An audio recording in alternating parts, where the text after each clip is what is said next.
The sound of minimal wave is characterized by drum machines and synthesizers, and to me it sounds really organic, even though it's made with machines.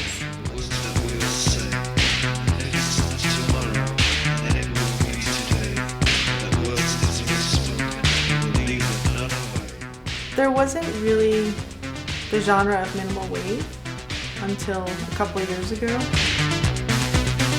Well, there's like all this music that covers both minimal synth and cold wave. Cold wave was a movement in France, kind of like post-punk. And minimal synth was music made with synthesizers and drum machines that was very minimally produced. So minimal wave is, in my mind, it was a combination of those two things.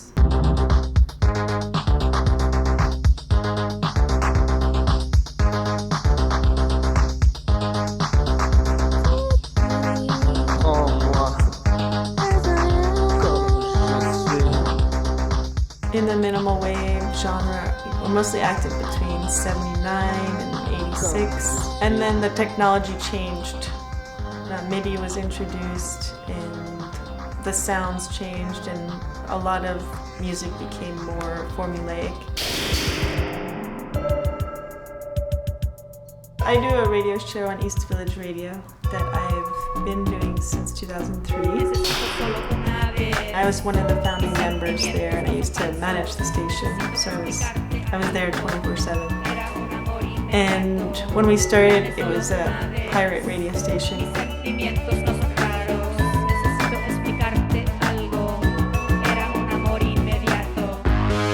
So in searching out music for the radio show, I came across the bands that I released on minimal wave.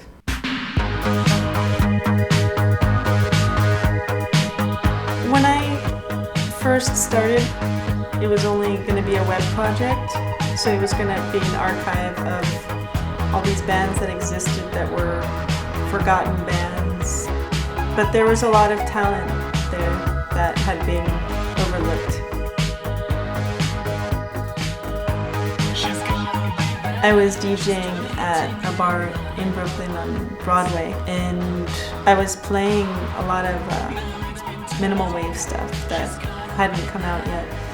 So one of these tracks was The Devil's Dancers by Oppenheimer Analysis, and they got really excited about the song.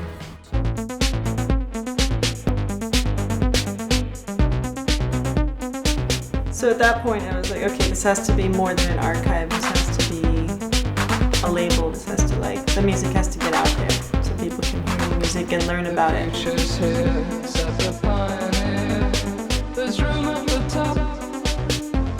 In New York, there's lots of people that are making synthesizer music, and they're still doing it the old way. They're doing it the analog way. Come with us, the future's here to stay. Dance with us, dance with us. We're the devil's dancers, swinging all the answers. Dance with us, dance with us. I've noticed a lot of bands popping up that are synthesizer driven that sound like they couldn't be from 1985, and it's really fascinating to see that that's popular amongst the indie crowd. I don't know how long it's going to last, but I think now is really the time